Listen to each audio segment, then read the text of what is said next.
lang bumalik. Hinaan mo ang boses mo. Gusto mo ba siyang mapahamak?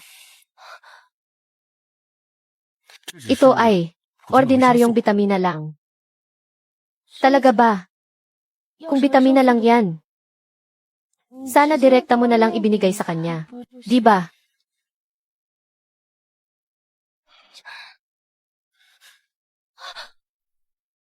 Nilagyan mo ng pampagana si kuya. Ano ba talaga ang gusto mong mangyari?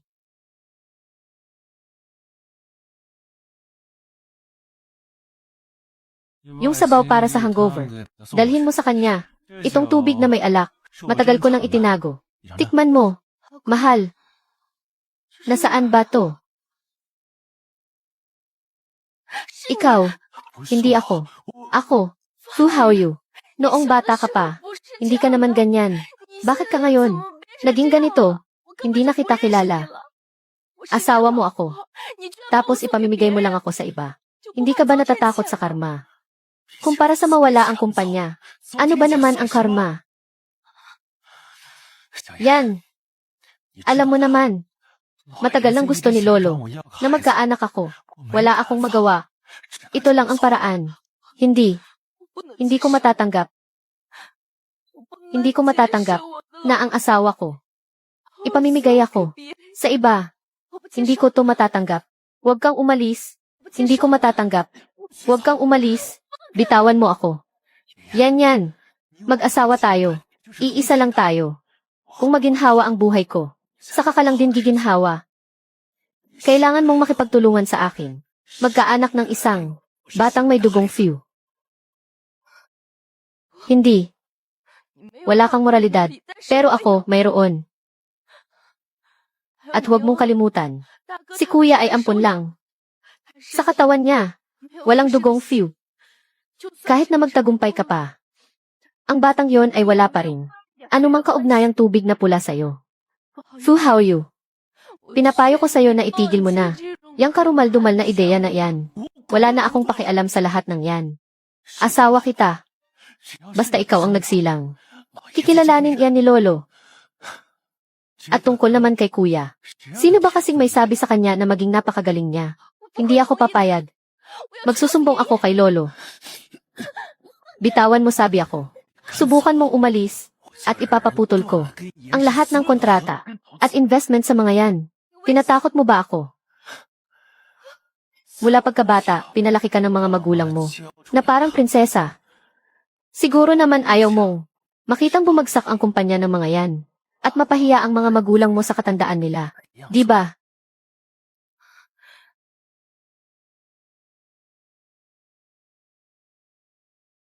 Pasensya na. Napasok kita. Ipinagluto kita ng sabaw. Inumin mo muna bago ka magtrabaho.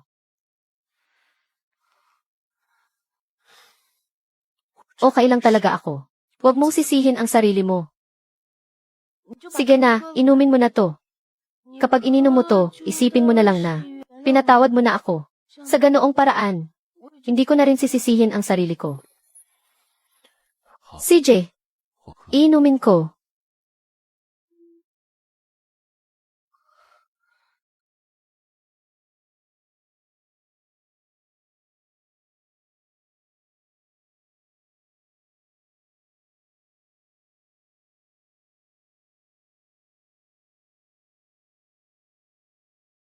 Huwag mong inumin. May gamot na himala sa loob ng sabaw. Anong ibig mong sabihin? Pwede ba kitang pagkatiwalaan? Naman. Nagawin ang ganoong bagay. Ang Few Group ay kumpanya ko. Pero dahil lang kina Fuquan at Fuli, yung dalawang lalaking yan, na mga anak lang sa labas, naglakas loob silang agawin ang kumpanya mula sa akin. Asawa kita. Alam mo kung paano ko pinaghirapan ang kumpanya, kung gaano ako nagpakapagod.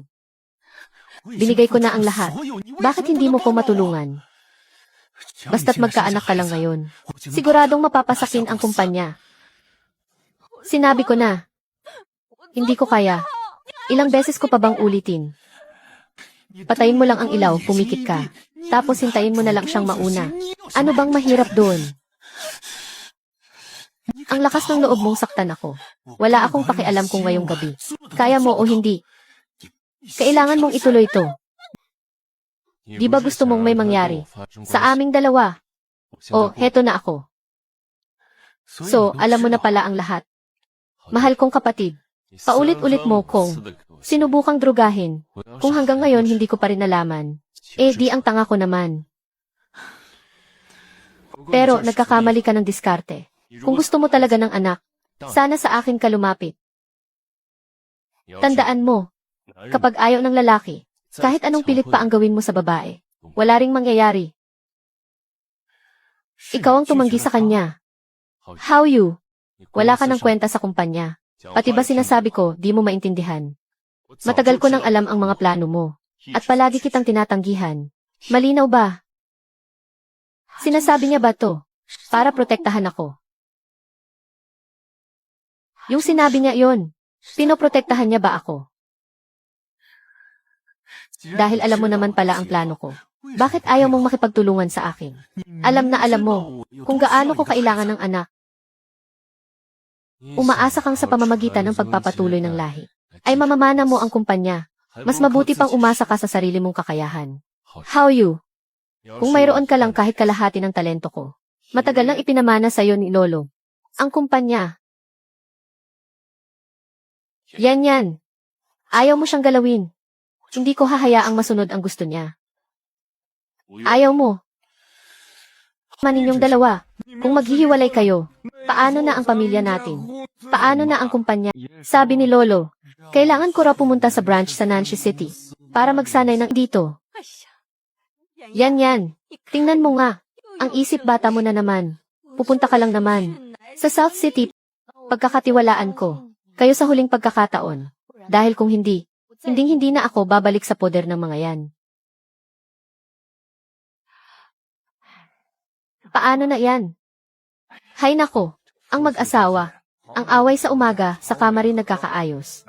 Walang problemang hindi kayang lampasan. Hayaan mo lang silang dalawa. Naipadala na po ang ebidensya. Makukulong si Fu Haoyu ng hindi bababa. Sa 10 taon.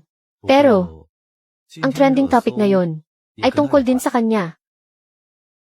Anong ibig mong sabihin? Hindi ko alam kung sino ang nagsabi online. Nabaog daw si Fu Haoyu. Ipinamigay ang kanyang asawa sa nakatatandang kapatid sa pamilya.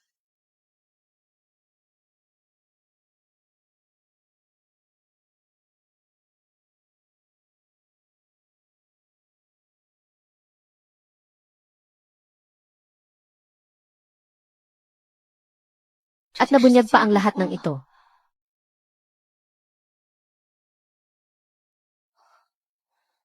Hello! Huwag ka munang mag-online nitong mga araw. May mga hindi magagandang usapan online. Hintayin mo humupa bago mo tingnan. Kaso, nakita ko na. Salamat ha. Hindi ko titingnan.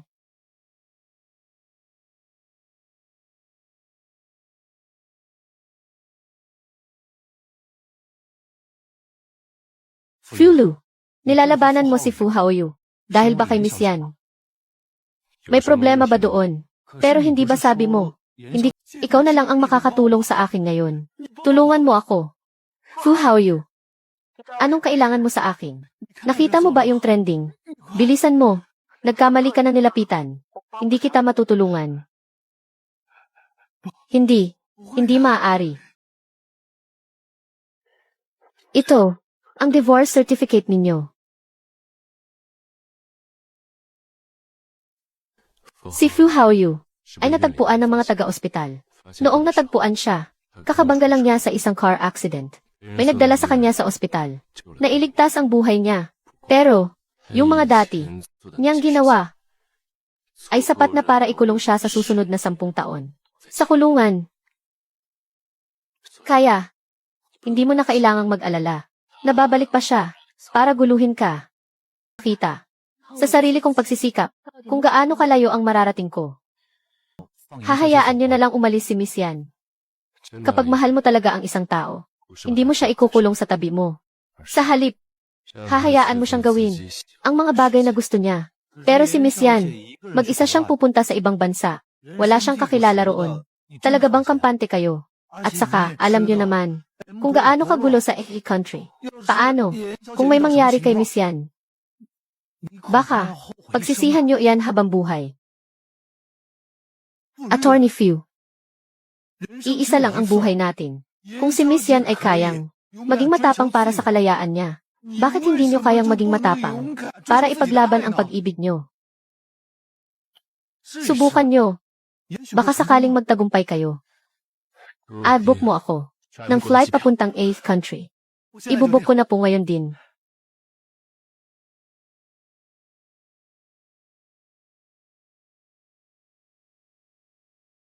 Lahat.